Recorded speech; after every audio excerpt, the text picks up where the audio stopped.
and welcome to Cartoonist Kayfabe. My name is Jim Rugg. I'm Ed Piscor. I'm Dave Cho, and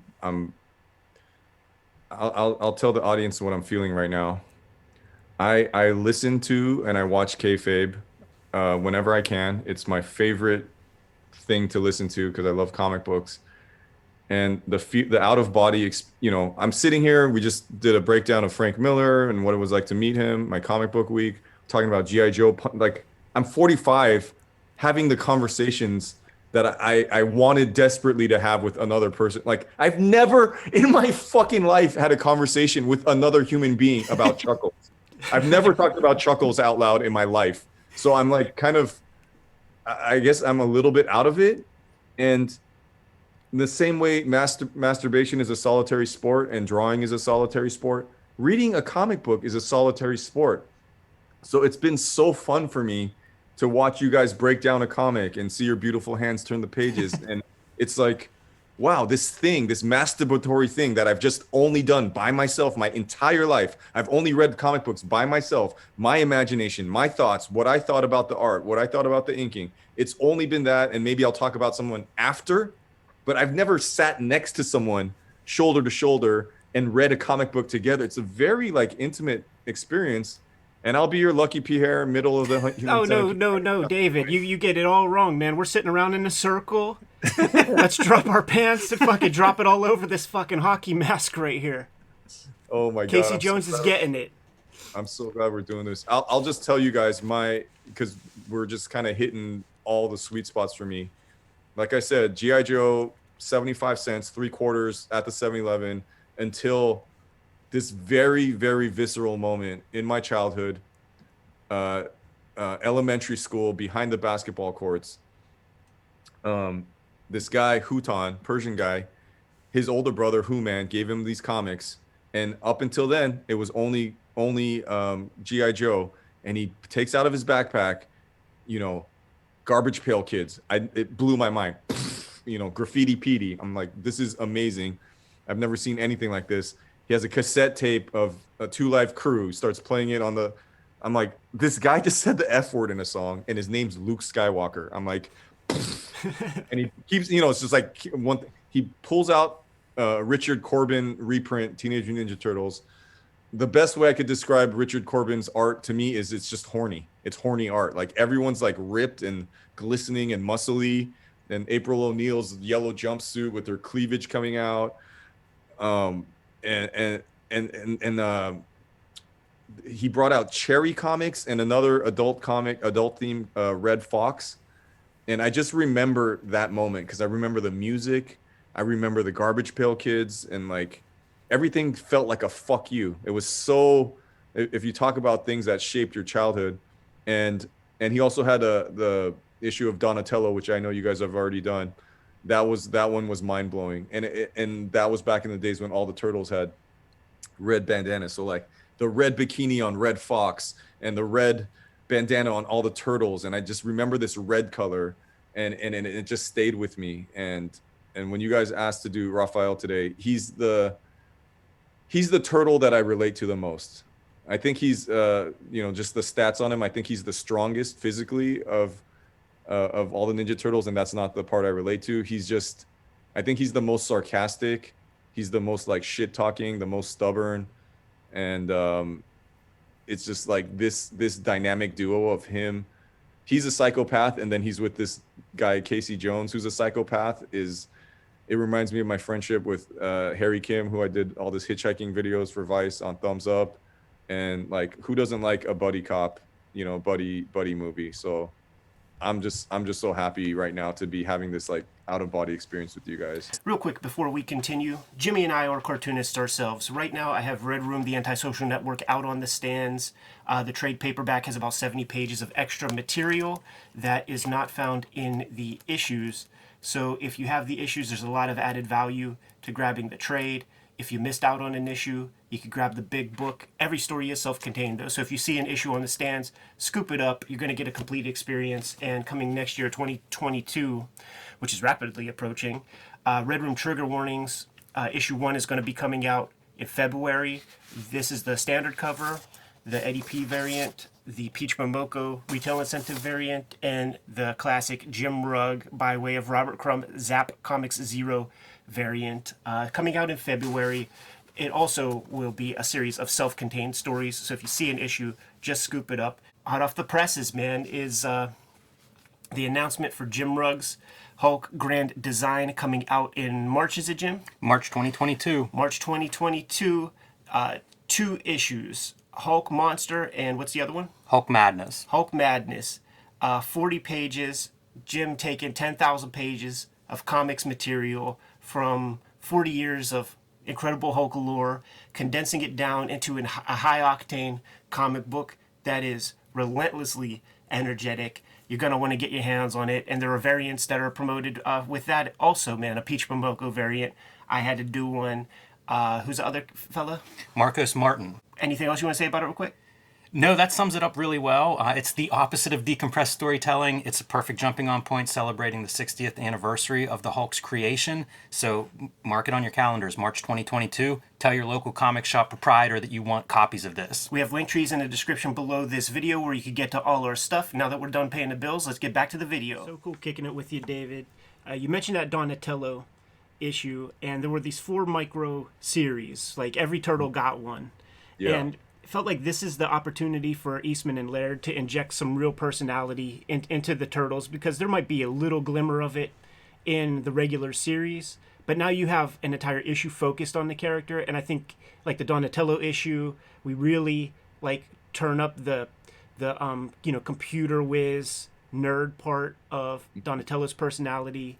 And Raphael, he's the hothead. Right. He's the hothead, and he's going to be meeting a character who's an even hotter head. Mm-hmm. Let's dive in. We could spend some time on this editorial. Like this is important stuff. This is one of those great moments in like American culture, where like the American dream is for real. You know, like that first issue of Turtles where they're borrowing money from Uncle Quentin, doing 3,000 copies, selling it out. Wash, rinse, repeat, several printings. Jimmy, you want to pull out some pieces from this thing, man? Because it gives me chills, this editorial, dude. Because they don't know what's about to happen for them. Yeah, we should say this is a 1987 release, and so they're talking about this all started back in August of 1986 because Kevin Eastman has a secret, and he's been carrying this secret around for over a year now. And what that secret is, it's the promotion of the Teenage Mutant Ninja Turtles to make an 5-part miniseries, half-hour episodes of an animated series. It's to create 10 different action figures, all 4 Turtles, Splinter, April, Shredder, a Foot Ninja, 2 new evil characters, Rocksteady and Bebop. And basically, this is them outlining what they've been doing for a year as like getting ready to see if they can turn the Turtles into something else, you know, something beyond this comic book. And this is the first time that he's able to talk about it. And like we always get excited about this editorial because this is like a life-changing moment. You know, this is something that like they write this, they put this issue out, you know, it's a reprint of the first Raphael one-shot. They put this thing out and it's like, all right, guys, you know, tell your local toy stores, start asking them if they're going to carry the Teenage Mutant Ninja Turtle toys. You know, like they don't know what's going to happen here. This is just plans that have been in the works for a while, and it's all going to hit the floor February 1988. This stuff is going to start to be rolled out. And at this point, Kevin Eastman doesn't know what the outcome of that is. He just knows he can finally talk about it, and that's what this is. It's announcing the expansion of the Teenage Mutant Ninja Turtles into other media, into toys, into cartoons. Stuff like coloring books, puzzles, like there's a real promotional push, and it really seems like everything's far along. Announcement of the Archie comic series, there's like 5-6 different pieces of licensed material, but you could tell that these guys are still a little nervous and still hedging their bets a little bit at the end, where they're just like, it looks good, it's out of our control, we're holding good thoughts. If you guys could just ask your local television station, which by the way, who does that? Like, yeah, you're just gonna go to WPGH Fox and say, Well, look, I want to see some Turtles. I was in 1987. I was 11 or 12 when this came out, and I did do that. Like my local shop was Golden Apple on Pico, which isn't there anymore. Now it's on Melrose, and I would ride my bike with my brothers like half an hour, and you know this editorial, like and you guys know I won the Zurich grant, which is by Peter Laird. Like this is it, man. This is fucking it. And even I was thinking right now as you guys were going through this is one of the greatest editorials ever, because it's two guys just trying to make their dream happen and asking for support and help. I did go to my local shop and I'm like, hey, you guys going to carry the Turtles toys? And just even seeing the first printings of Teenage Ninja Turtles 1, and it was oversized and it wasn't the same size as other comics, and it was just black and white with just one other color, and it just looked different, and you're like, why is that $50 or $100 or whatever it was back then? I think this comic's like $2,000 now, but whatever it was then, I was like, holy shit, comics should be 75 cents. Why is that so expensive? And they're like, because there was a little print run, explaining it to an 11-year-old, because there was a little print run and this and that. And this is the same conversation I had like this last week, talking to the God, Frank Miller, or talking to Daniel Warren Johnson, or all these guys. It's like they're getting courted by DC and Marvel right now to make Wonder Woman better, to make Beta Ray Bill better, to make Batman better, to make all these characters better. And I'm like, here's the fucking blueprint right here. Make your own shit. Like, why are you giving your, when we, there's a spawn meter for every human being on the planet, right? And when I read the Punisher 94 and 95, and I'm like, you have a certain amount of energy in you to draw a certain insane style. Are you going to give it to Marvel and the Punisher, or are you going to give it to yourself? And when I read these issues, I'm like, oh, these fuckers gave it to themselves. Because if you do a killer Dark Knight, and Frank Miller kind of did it. He did it for DC, and then he did it for himself. He did Sin City and all that. So that's kind of like where I'm at in my life. It's nice to be asked by like a huge multinational corporation to be like, hey, here's the keys to Superman. Here's the keys to this. But this like entrepreneur spirit, this like, we don't know if we're going to like make it, but we're going to try to make it our own way and do our own thing. And God, I remember asking, can you guys please carry the Teenage Mutant Ninja Turtles toys? They came in. At that point, the only female toy I'd ever bought or shoplifted was Scarlet, which, the first Scarlet toy was not that sexy. Forever in my mind, a yellow jumpsuit with the zipper down, with the cleavage showing. Like, that was the sexiest toy I'd ever gotten. Definitely rubbed the tits on that one as an 11-year-old super horny kid. And let's talk about that real quick, because the designs for that April O'Neil figure and the Krang body and stuff like that, that's a young Peter Chung is working for Murakami Wolf to do design work for the series. Peter Chung does the storyboards for the opening sequence of the Teenage Mutant Ninja Turtles cartoon, probably like one of the most iconic opening sequences of an American cartoon. Think If about you guys this. haven't listened to the shoot interview with Peter Chung, so sick. Amazing. Here's just some of my female action figures. All right, let me see who we have here. I got Silverhawks, Psylocke, Catwoman, and Tila. And I was a horny kid. I couldn't find my April O'Neil. It's probably in a box somewhere. Or Spur of the moment. It's in a different room.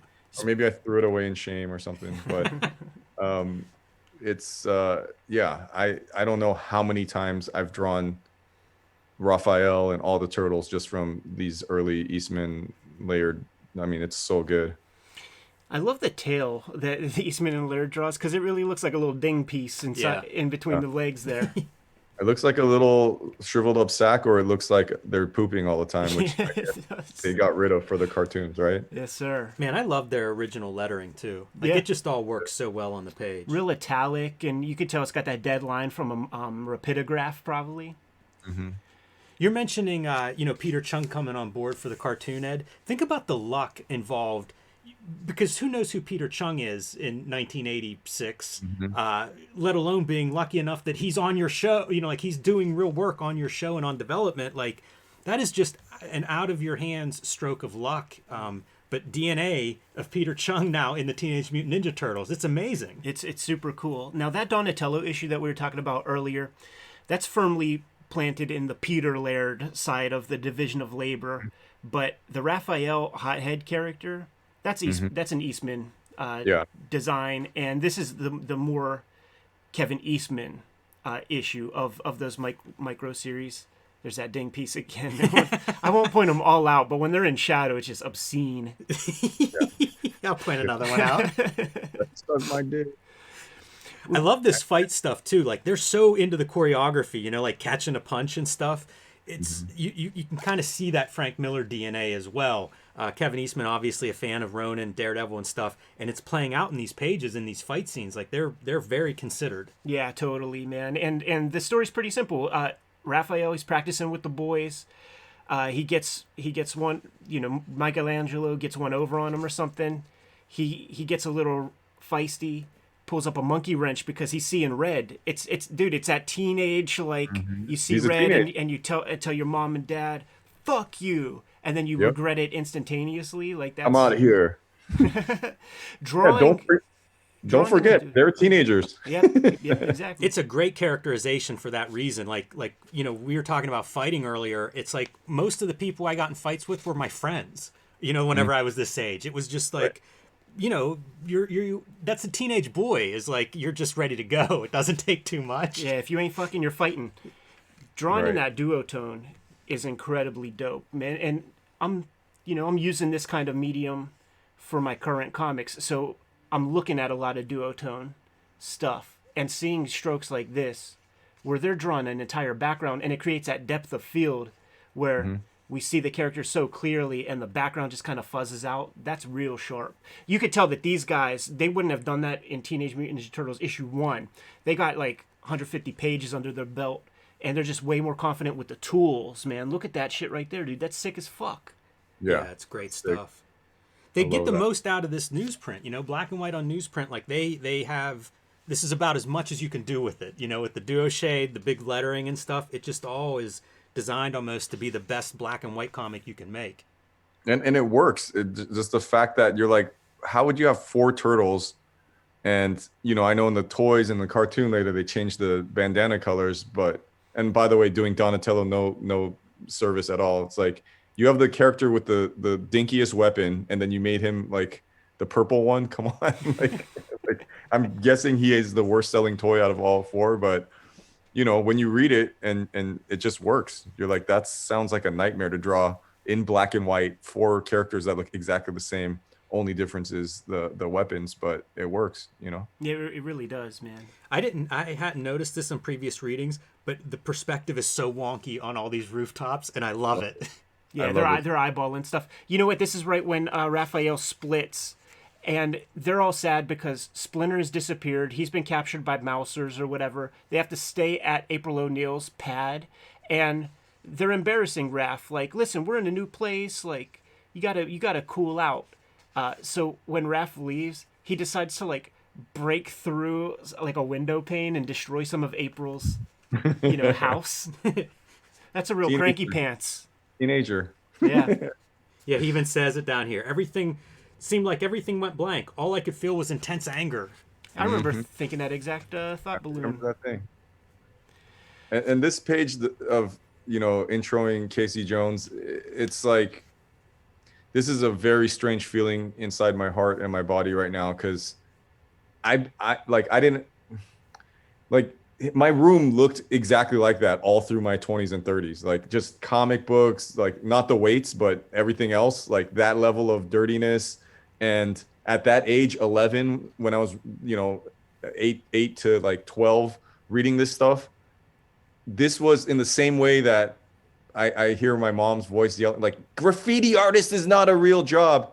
In my mind, I thought I was actually going to be a vigilante. That was a real job option for me. Not like, and I knew Batman was unreachable because, I'm not a billionaire, but Punisher, I could see myself, just killing people, or, and even more realistic, hitting someone with a bat or a golf club and like not having enough money for a costume, so just wearing a hockey mask. I was telling Jimmy like earlier because I'm a couple years younger, when this Casey Jones toy came out, when the movie came out, and you see this like golf bag with all the implements back there. We were walking around with our JanSport backpacks and putting any kind of stick or twig or whatever kind of like bat that they give you at the Pirates game to just try to like as like a favor to come to the stadium that day. Like we were walking around with that shit ready to go, just looking for crimes. Like just let me see some old lady get her pocketbook stolen because we're gonna give some guy the what for, give him a splinter with our little stick.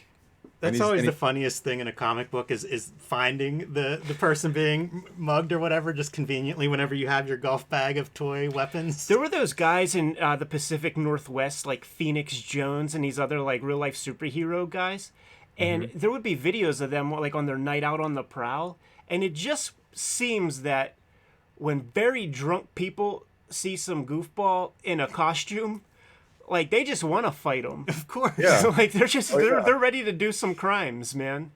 Yeah. And then if you watch enough of those videos, which I've watched several, Phoenix Jones, like that dude needs to up his like pepper spray game, cuz like he'll even spray it in a chick's face and the chick will still pounce on him. Like it stings, it just makes him mad. He's got to use bear spray. Yeah. That's what someone said. Yeah. But like this whole vigilante shit, him like having his De Niro taxi driver moment, like someone needs to clean up the streets, talking to himself out loud.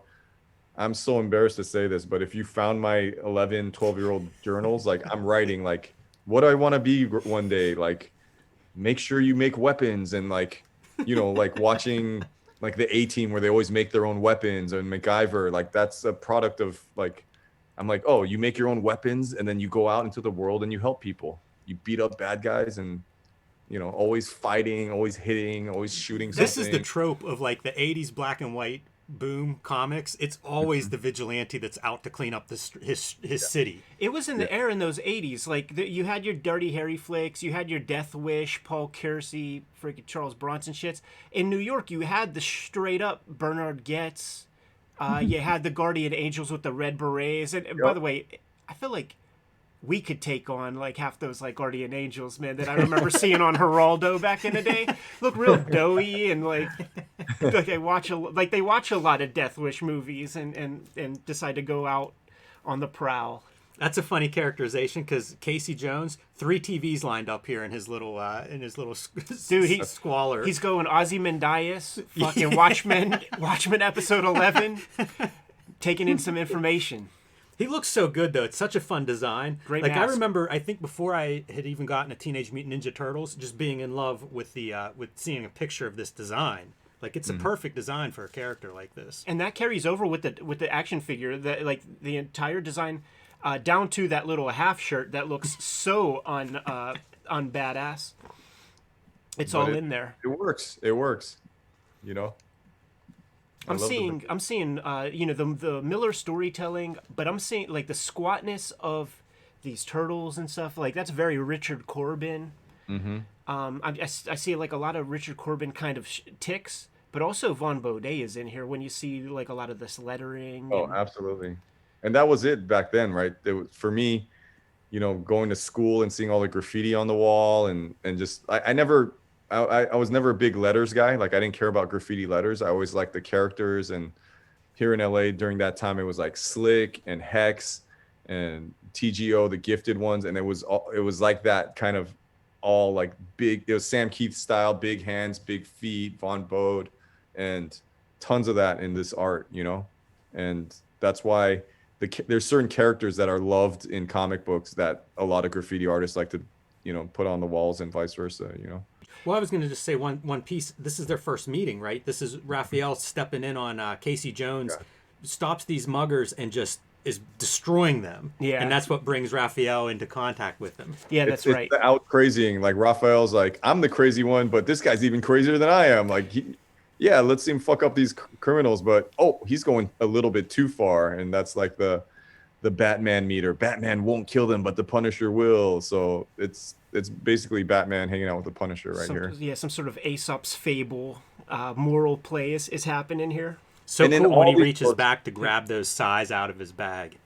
That's so sick. But in all these Turtles books, it's always just one frame, less than one frame or one sentence of like, oh, you look weird. and never like, dude, you're a fucking mutant turtle. Like they never like. But I guess they just got to move the story along. But It'd be hilarious to see like the whenever they were all making superheroes realistic, do the Turtles one where it's just like a whole issue of people being like, "What are you? What are you coming from?" And then what happens? It's like that last episode of Alf, where the feds come in with all of their apparatus, and these little fuckers are going to be like Akira at the end of the movie. They're going to be a couple of eyeballs floating around in a jar. They're going to be a brain with a Yes. spinal column because they are going to be taken to pieces oh yeah, I mean they'll be studied and taken apart. and figured out how you can weaponize them.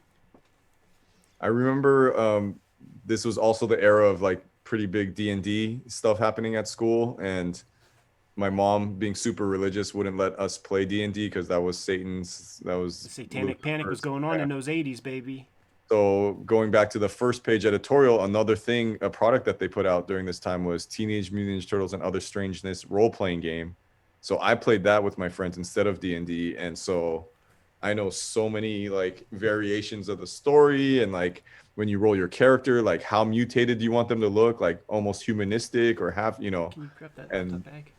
I have notebooks and notebooks full of drawings of like my version of Splinter, or what like a bat, half gorilla, half lobster creature would look like. And Got to it's- shout out Alika Seki at Maui Comics, who hooked me up with a copy There of that first printing. And he said the way that you know that it's the first printing is if you look on the spine, it says and other strangness.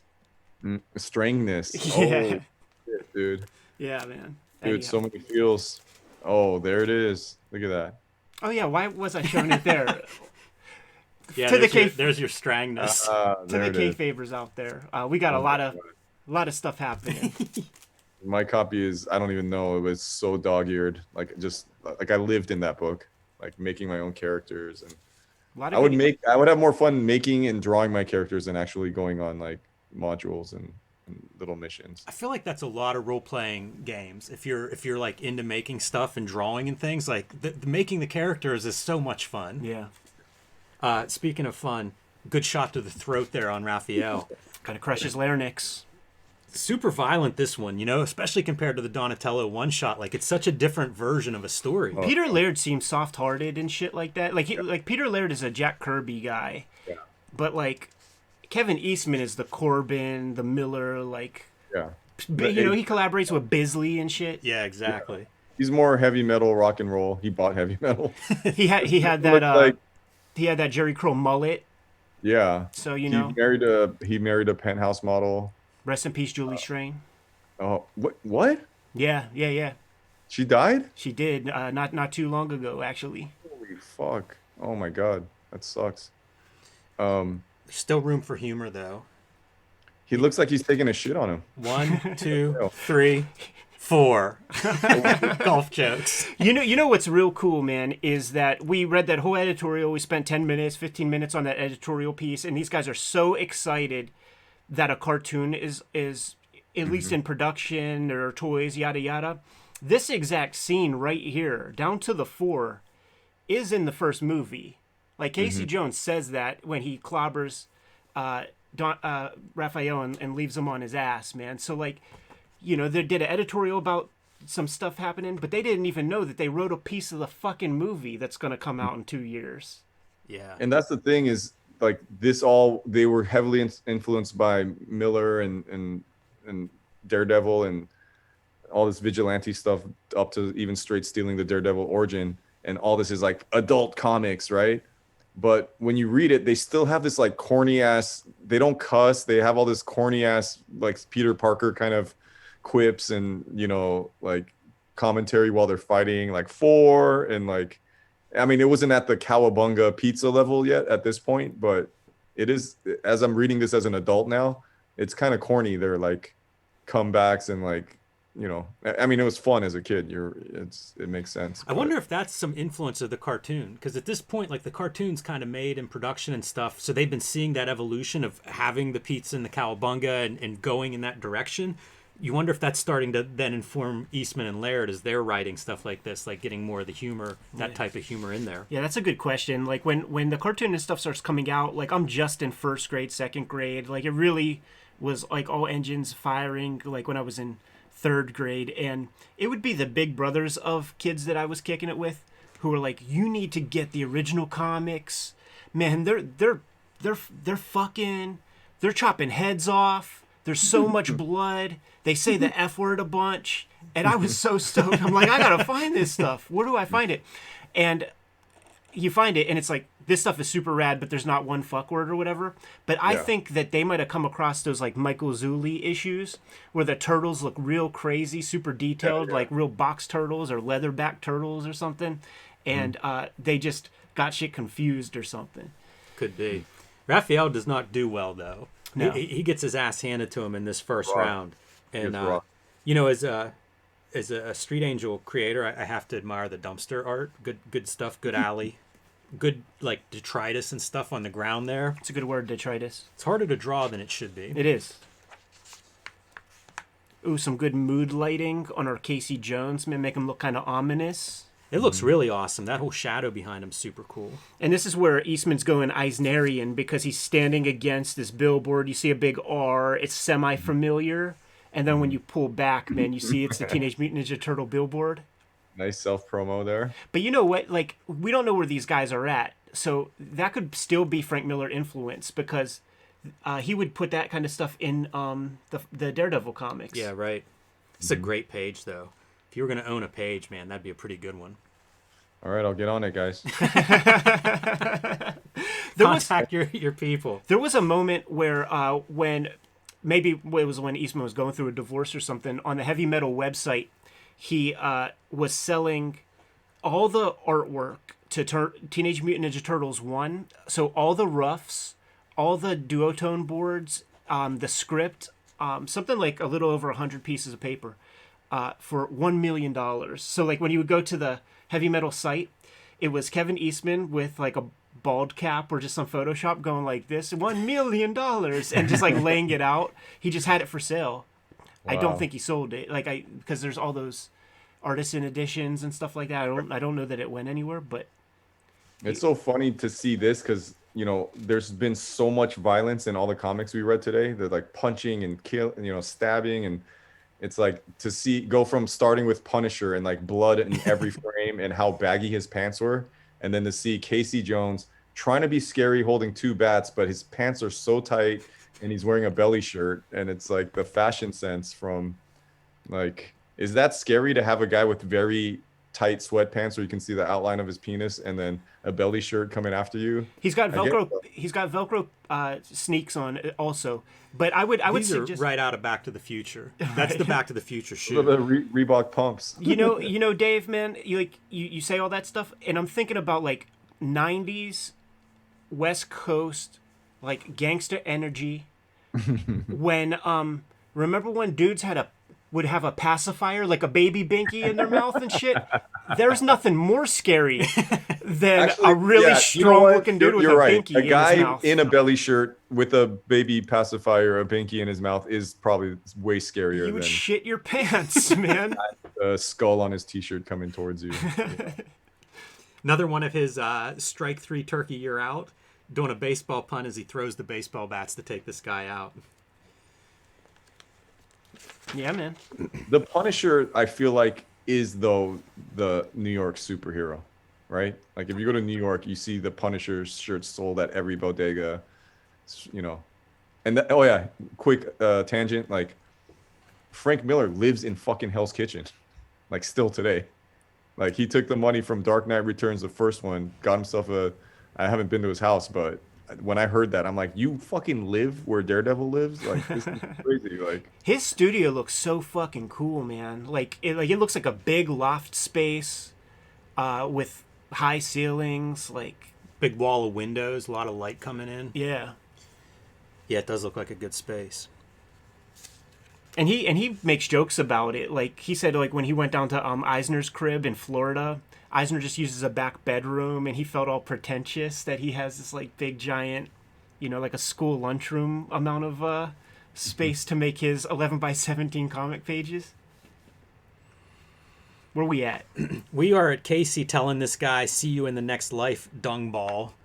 He's gonna kill this guy. That was a good one because he kind of does look like a dung ball. But... And Casey Jones is gonna fuck you up if you still a candy bar or something. Like you're done, man. You don't want to get on his radar. It looks like he's wearing like do you remember like raccoon skin hats? Total Davy it looks Crockett like that's hat, what man. he's wearing right there. Scott Farkas from Christmas Story. That's right. But it allows Raphael to get the drop on him. That looks phallic. Yeah. So dude, that's the Blumpkin, because that's the turd and the fucking Red Rocket. DP. So if we keep it score, man, it was Casey Jones won the first round. Was this round a wash? Yeah, a I'd call push? that a draw. Yeah. Good poses here, though. And I like this, again, like doing black and white very well, where you get the corner of the building, now this side's in black. It almost creates panels within panels. This whole page layout, I think, is really strong. I like the inset panel, and I like the I like Raphael's hiding in shadow and thinking about, do I chase him? Do I come out in the light where people can see me? And he's scared of Leo as the leader, like older bro. He's like, Leo's gonna be pissed if I come out into the shadows, and he's like, fuck it, you know, like which makes sense for a teenager, right? As a teenager, your parents tell you all the rules, don't do this, there's curfew, this and that, and it's like, yes, I'm a mutant, yes, I'm a turtle, but I'm also a teenager, and fuck the rules. I'm Raphael, and Gotta test it. Yeah. So this is, I guess, this is the first time like humans on the street are seeing this for the first time. Yeah, man, because every other time they got that trench coat and that little Dick Tracy hat. Yeah, they do really well with these different environments too. You know, we're going from alleys, crossing the street, and they always do streets pretty well, Eastman and Laird. So jumping through all this traffic, and now we're in the park, and we're in like foliage, sneaking along, and you get the your classic Fantastic Four Hulk thing showdown as they're like back to back under the same foliage in the shadows. Yeah, pretty close to the cover of the original first printing of Raphael, because this is a reprint. I mean, how many drawings, like, because you guys are a little bit younger than me, like, how many drawings do you have from, like, your little kid days of just the turtles? You know what's so funny, man? Like, you guys talk for 2 seconds, and, like, I within arm's reach, like, I have one or two to show. Dave, do you have a lot of art from your childhood? Yeah, my mom kept all of it. I had a very similar, you know, thing like Frank Miller. My mom, she was so encouraging.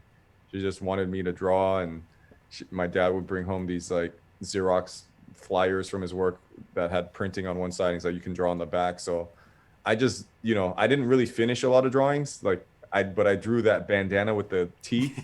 Yes. Like that I drew that turtle's face so many times. I'd kind of lose interest by the time I got to the turtle tail dick part. But the amount of times I drew ninja size and nunchucks and the three fingers and the knee pads and the elbow pads, like it's just like I could draw this shit in my sleep. Like you know, the same way Batman's iconic, like I've just drawn the turtles so many times. And once in a while when I'm like cleaning out my house and I go through some boxes, I'll find one, and I'm just like, wow, I'm 45 now and I've been drawing this shit since I was 8 years old. Like it's pretty crazy to think about that, you know? That's amazing. It's think of how many ninja weapons these guys sold, because like they would be at flea markets when I was coming up and stuff, and I loved them, and it's all because of this. Like seeing them all the time in Turtles, and then you'd see like nunchucks. Like every kid had to buy nunchucks.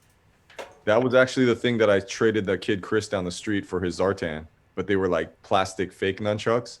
And then later that night, like, you know, his mom like dragging him by his ear to my house and go, did your son try to do this like action figure for these like shitty nunchucks? And so I'm like, shitty. And I was like, oh man, like just watching like the Bruce Lee movies and this and the action figures, in my mind I was like, I'm gonna get really good at two things: throwing ninja stars and nunchucks. And I to be honest, at one point in my life, in a very dark time in my life, I ordered like hundreds and hundreds of ninja stars just because I was like, I want to be that guy that has like like anywhere I go, I always have like 10 ninja stars on me, and I got really good at throwing them. Like it's just where your finger ends up, and I could hit my mark pretty good, and they actually hurt because they were like the really sharp ones. Yeah, I'm But sure. I was just like, man, that would be such a dope skill to just be the guy. Oh, all right. All right. Wait. Hold on. He's How punching old a are you? dude's head off. Wait, for context, how old are you for this? Because this is really good. 1995, I would be 12 or 13, depending on where it lies with God, dude. July. And then there's a second page. Let's see. Oh, Wait. yeah, there it is.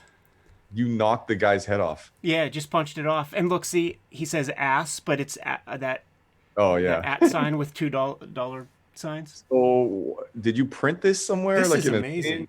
No. Like, In fact, don't be surprised if the person that's trying to kill me doesn't end up dead himself. Eastman could write that. That's good wait, stuff. wait, Ed. What's on the page? On the other page? Oh next man, to it? it's a violator clown.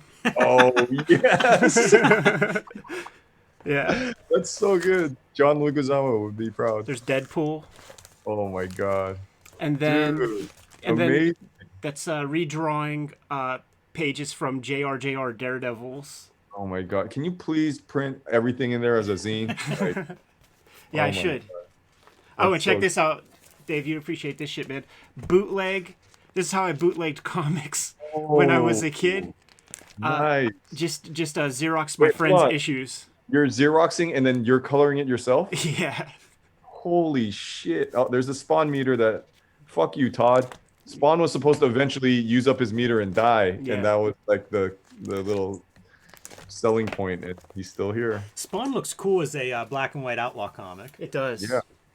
That photocopying is very flattering to some of those pages, at least. Yeah. We digress. Two Thanks power for poses sharing with that. our dates. Thanks for sharing that.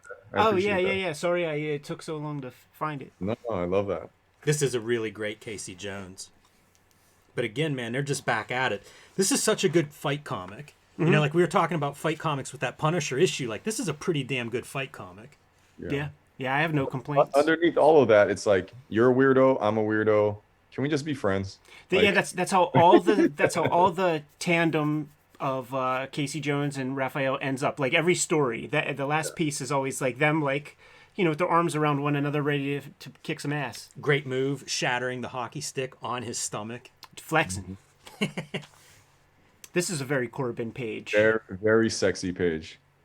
He's like, Yeah, like see, Raph is just like, we've been teasing the moment for too long. You've been running around with that belly shirt. Like, let me see what's under there. Revealing the one nipple. yeah. This is inexplicable. Like, how does this fit in, like, the fight that they've been having? I can see, like, in a real fight, you're pulling a shirt up over, you're just grabbing stuff, whatever. But you're drawing a very deliberate picture here. Like, it's a weird choice. It's a very sexy page. It's very strange. Teenage Mutant Ninja Turtles and other strangeness. It's kind of strang. Yeah. Maybe the relationship between Raphael and Casey Jones is the relationship between Eastman and Laird. You don't know how far away this head is from that hockey mask. Yeah. I was gonna say, like, as we pull back, like, these silhouettes are getting stranger and stranger. I only see 3 legs in this picture, for instance. The very next one is fucking Rorschach, like in the window side, when the lady's with the dude and they're wrapped around each other. Like, that's the very next panel. They just didn't draw it. That could be a porno comic right there. Dude, in Japan, at Mandarake's, like, I went to the one floor that's all doujinshi, which is just like amateur comics. Like, they have the whole comic convention. Oh, yeah. There is a whole shelf of Teenage Mutant Ninja Turtle doujinshi of just, I don't know if they got the memo that they're all brothers, but so it's just like an extra level of taboo. Turtle incest porn. Yeah. Incest is best. Incest is best. And I haven't been back to Japan in a long time, but Understandably so. I didn't even, what's it called? It's like fan comics where everyone is gay for each other. It's like, here's one where Batman fucks Robin. Yeah, boys Here's one love. where- Boys Yeah, love. Yaoi. And the whole thing behind it, my friends that live in Japan say the whole culture behind it is when you go to a Japanese Comic Con, there's a whole section which is like Artist Alley here, and everyone does zines, but like it's like a Twilight zine, but like the vampire fucks the werewolf. And the crazy thing is, It's all these super gay comics, but they're all written and drawn by women, and part of them selling it and marketing it for themselves is to be shameful. Like you come to the table and you're supposed to be like, "What is this filth?" And they hold it up and they're like, "I did this dirty, nasty comic. Like, will you please buy it?" And it's part of this whole thing. You know, this is how it was explained to me. I don't know if it's true, but they're like, the whole process behind it is to draw like the most taboo brother, sister, parent fucking incest, you know, like Seinfeld, but George fucks, you know, Seinfeld, like a lot of American stuff, a lot of Japanese stuff, and then to sell it with your head bowed and be ashamed that you drew it. I'm sorry I drew this, you know, very Japanese, by the way. Super fascinating. I will say that above the Turtles shelf, there was a pretty substantial Captain America Winter Soldier section. And I will also say that I was the only male on that floor, like in the doujinshi section. And it was all, I would say, 40-something-year-old women. Wow. Who were grabbing their porno comics. I think there's Star Trek fan fiction that is similar in both like the audiences and the content. I guess it's American. It's in English. Ed, I gotta ask you. So, the audience wants to know: did you buy any? You know what? I didn't, and I feel so dumb because I took so many pictures and I put them up on Instagram and stuff, and then like when I'm looking at the photos, I'm like, this cost only $8. Like, why didn't I fucking grab this shit? Just as a researcher, you know. I mean, dude. I mean, that's what I'm grabbing all of it when I go back. Dude, Gay Turtles is definitely the next comic we should break down. You know. And this could be the cover. Oh yeah, so horny. More of that drawing in duotone in that background there. Yeah, that's a good page for it. And this is exactly what you said, Dave, of them like identifying that they're weirdos and they have that in common. And let's get them. let's jump into the Simon Bisley body count comic is what I'm seeing. What they should be saying in this page. Yes, sir, man. Yeah, we'll unpack that one time for sure. And then so this is where the original first issue completely ends. But this is a reprint, and Eastman and Laird were good about giving extra value whenever they would reprint stuff. You know, fresh covers. Every now and then, Richard Corben pops up, does a backup or something. This story, I recognize, it's from, I don't know where it originally appeared, but I remember it from the first comics color reprints. There was 2 extra stories in the back. There was like a Peter Laird one where Donatello's reading comics and the couch comes alive or something. I remember because there's like Nexus Comics and Love and Rockets and American Splendor. And this was the Kevin Eastman contribution that is like very clearly Dark Knight Returns has come out and established that kind of storytelling with like the 4 rows of panels with like a bunch of panels like going left and right. And also the thin line, the Klaus Janson thin pen line. Absolutely. Some Von Baudet tip of the hat here. I was gonna say like first you brought up as an inspiration, but there it is straight up. And to go even more into how influential and impactful these comics were to me as a 12-year-old, it's like I did go into comics. I did go into graffiti. And I also, long story, I'll tell it some other time, I did stop a thief once with a golf club and a baseball bat. And, you know, it's like Casey Jones, like what a strange guy. He's a fucking violent vigilante that his best friend is a mutant turtle. He listens to U2 Joshua Tree, wears belly shirts, and then also does graffiti. Like he's also like a sensitive, he's not just a violent guy, he's also an artist and he has can control. And a quick backstory on Von Bode is he has a son named Mark Bode. I don't know how you say that name, Bode. And I had a friend that interviewed them, Mark, years ago for Juxtapose. And if I remember correctly, the way Von Bode raised his kid was basically showing him all those characters that he drew as if they were real people, like real characters. So when you see Mark Bode's art, it looks exactly like his dad's because to him, it wasn't a fantasy. He was like, these are real characters that my dad hangs out with, and he just taught him how to draw it. So it's pretty crazy. And like probably in the graffiti world, like one of the most copied characters on walls and murals, you know? Totally, man. You grab Subway art or spray can art, man, you see the green lizard everywhere. Oh, even this lettering Were you about to call that out? Well, you know what I was going to say is this reminds me so much of Miller Sin City lettering, and you know this story, of course, before that. But this exact scree is issue 1 of Dark Knight Returns with the cop car, like right before Batman appears. And once again, just way more of that Klaus kind of ink line, trying to approximate that and number of bunch more of the small panels. Yeah, it's cool to see it. This is just Eastman, right? Eastman and like Steve Levine or something. So basically Eastman. Story and art, Eastman. Oh yeah, word. Levine doing the letters. Oh, word. Cool. So you can just, when you see just Eastman, you could see like how much influence Laird had with when they drew together. You know, like totally pretty interesting. I think you're seeing some Eric Talbot influence too. You know, I feel like he's hooked up with them at this point. And you know, we know that he likes Talbot almost like Bisley, right? Because like he's doing Melting Pot with Talbot first.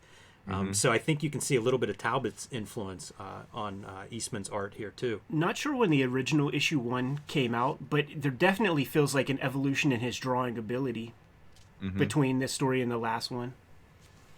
There's like he wears his influences on his sleeve. There it is, right there, man. Like lest we forget the Frank Miller influence. Like it doesn't get more. I mean, that's the mutant leader without the knife nipples. That looks exactly like the mutant leader. Looks like Frank Miller vibe, Sons of the Batman, like whole thing. Yeah, it's even the symbol, like the Batman symbol. Oh yeah, totally. And even there's something in the Dark Knight with like breaking rifles, like the guy breaks the rifle. And that setting, man, that could be where Batman shoots those guys with a 50 caliber gun, but doesn't kill them or whatever.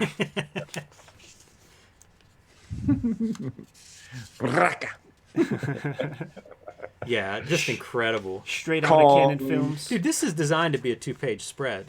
Yeah, look at that. Like you can see even the muzzle blast continues on. So I don't know, maybe wherever this appeared first, it would have worked that way. Yeah, I do remember fold out pages in the first comics, but I don't remember about that one. It's so funny because page 1 is on the right hand page. Like it's set up correctly until you get here, and then it's wrong.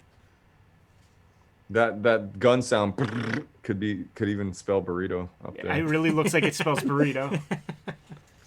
Burrito. It's absurd. Like they're doing so much gun firing, and why? This was it. This was our childhood. To pay off the suit of armor. Just like Paul's concrete. Yeah, totally.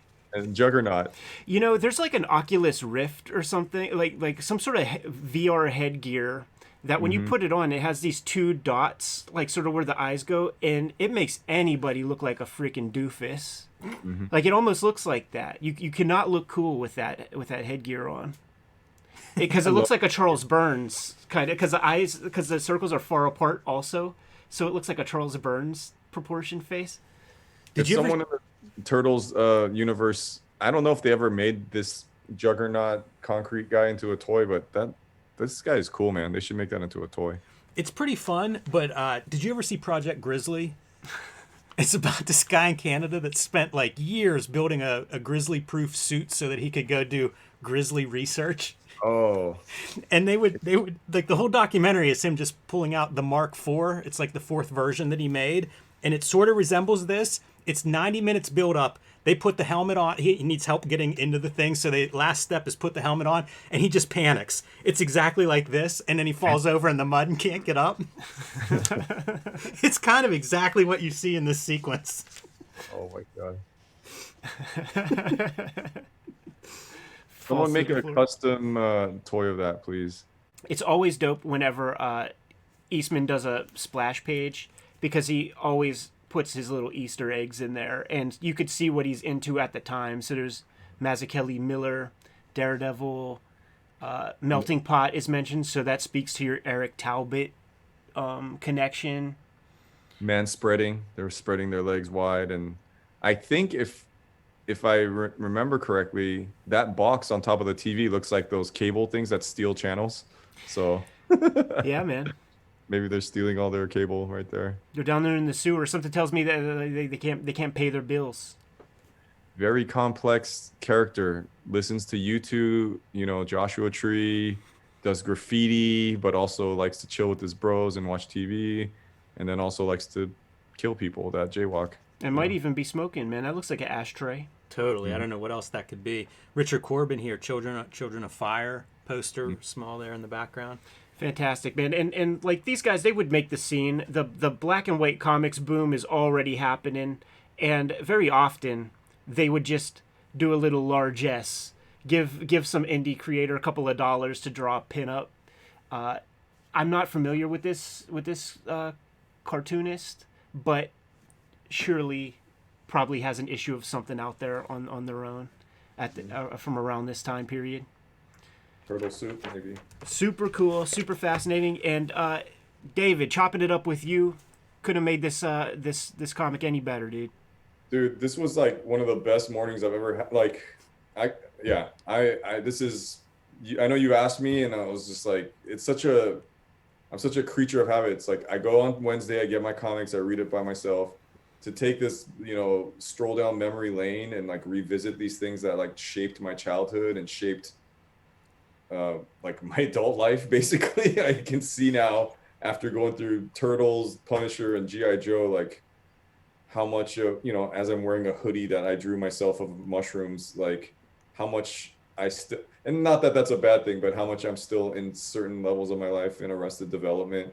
And that's, that's good in a lot of ways, and in a lot of ways it's bad, but this has been like a complete trip out of body experience for me. I'll fucking read comic books with you guys any days, especially and preferably if they're gay Teenage Mutant Ninja Turtle comics. Well, like, once Japan lets us back in.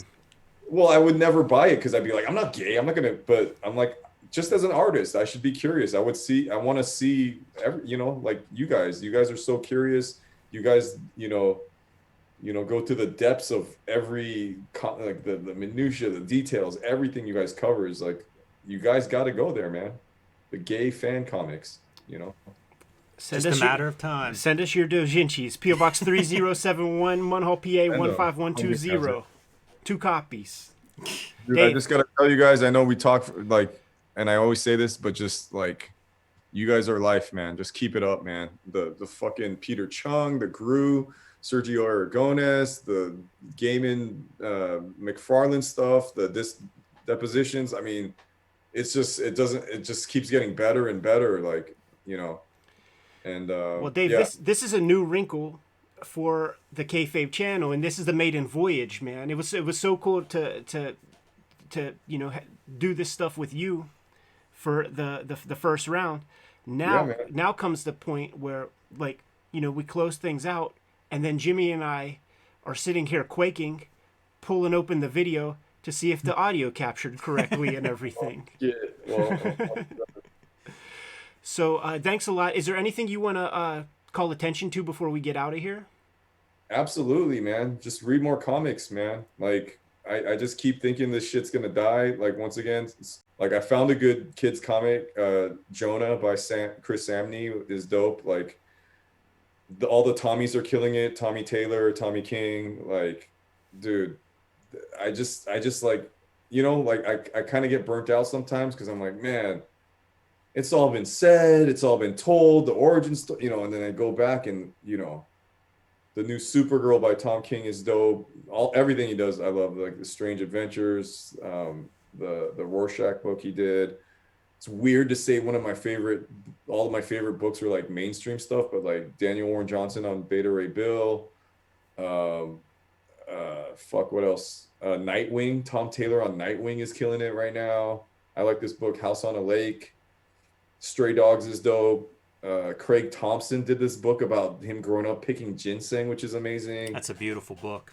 Simon Hanselman collected all his online shit he did during the pandemic, which is the Crisis Zone, which is like the best thing ever. And I don't know, I could just go on and on. It's just, if you're watching this and you got to this, we've pretty much been talking for over 3 hours just about comics. So if you got here, you're already reading comics. But I'm like, it's what I talked about with Brian K. Vaughan that night of, is Saga ever going to be a TV show?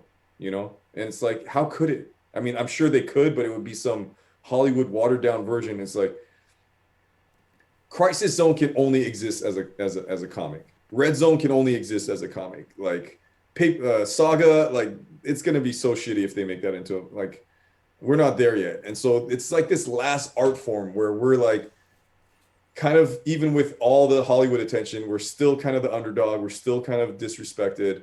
And yet it is, why do we keep coming back there for the source material? Because this is it, man.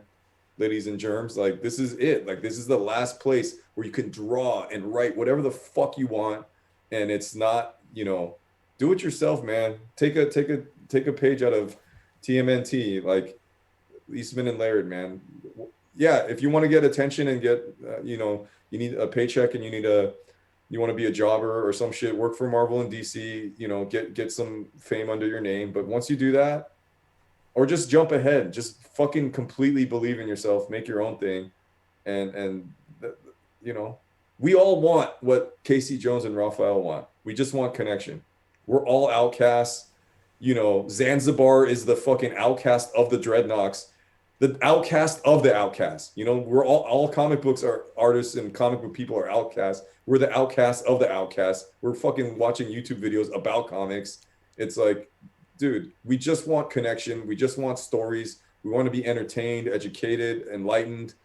And so just that's not going to happen if you don't do your best and you do it at a corporation. Do it for yourself. Tell that story. Don't be scared. Show the sexy poses, the belly shirts, whatever you got to do. Tell your truth. I'm going off on some rant again, but that's it, man. I love comics. I think, I know you guys love comics. Just keep doing comics, keep buying comics, keep supporting comics. There it is. Good place. Well said, Dave. And I got one for you. Make more comics.